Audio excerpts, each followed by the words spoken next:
Buenas tardes, mi nombre es Juan Pablo Oñate Molano y les voy a hablar sobre la K3 de estadística descriptiva.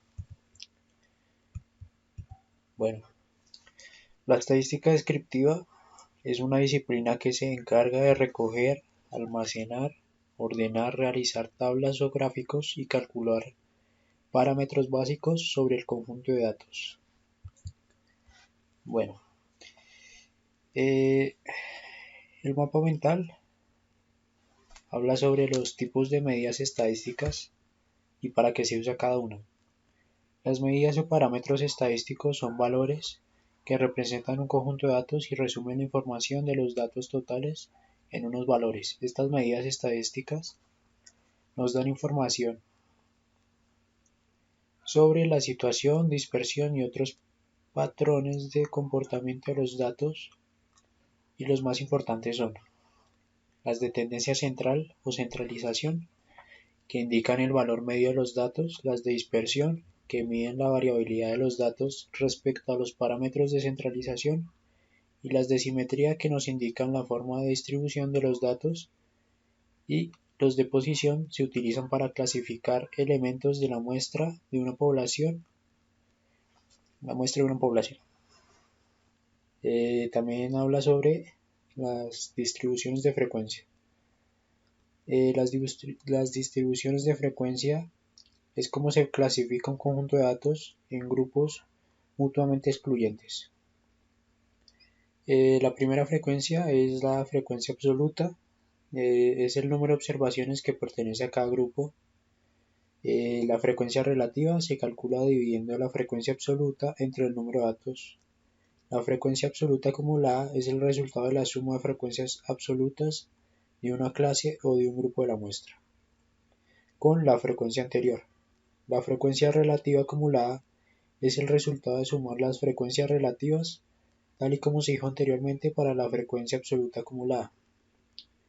Los tipos de gráficas más comunes son el gráfico lineal, que se utiliza para mostrar el cambio de una variable con el paso del tiempo; el gráfico de barras, que se utilizan para comparar magnitudes; por ejemplo, se puede representar el número de habitantes de una ciudad según su rango de edad; el gráfico circular o de torta, que nos muestra la distribución de determinado elemento u un objeto diferente.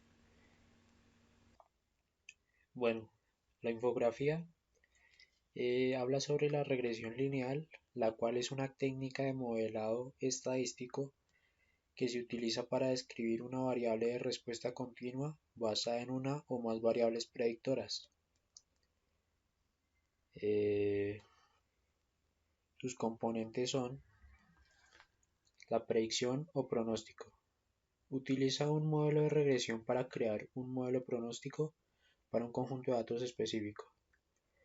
Las principales. Fuerza de la regresión. Utiliza un modelo de regresión para determinar si existe una relación entre una variable y un predictor.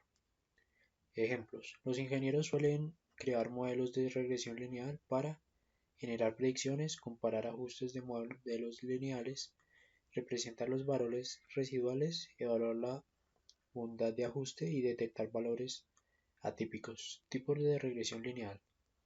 Regresión lineal simple se utiliza con un único predictor. Regresión lineal múltiple utiliza múltiples predictores. Regresión lineal multivariante, modelos para varias variables. Regresión lineal múltiple multivariante, modelo que utiliza varios predictores para múltiples variables de respuesta. Bueno, las preguntas. ¿Cuál es la forma adecuada de presentar la información? La información proporcionada por la estadística descriptiva puede ser transmitida con facilidad y eficacia mediante una variedad de herramientas gráficas, como pueden ser gráficos de tendencia, el cual es un trazo de una característica de interés sobre un periodo para observar su comportamiento en el tiempo. ¿Qué tipo de gráfica hay que usar en cada caso? Los gráficos de líneas, barras y columnas representan cambios a lo largo del tiempo. Las pirámides y los gráficos circulares muestran partes de un todo. Los gráficos de dispersión y los de rectángulos son útiles si tienes una gran cantidad de datos para visualizar. ¿Cuál es la función de cada uno de los tipos de medidas estadísticas que hay? Las de tendencia central o centralización indican el valor de medición de los datos. Las de dispersión, que miden la variabilidad de los datos respecto a los parámetros de centralización. Las de simetría, que nos indican la forma de distribución de los datos, y los de posición, que se utilizan para clasificar elementos de la muestra o de una población. ¿Y para qué sirve un modelo de regresión? Un modelo de regresión busca determinar la relación entre una variable dependiente con respecto a otras variables, llamada explicativa o independiente. Y eso sería todo. Muchas gracias.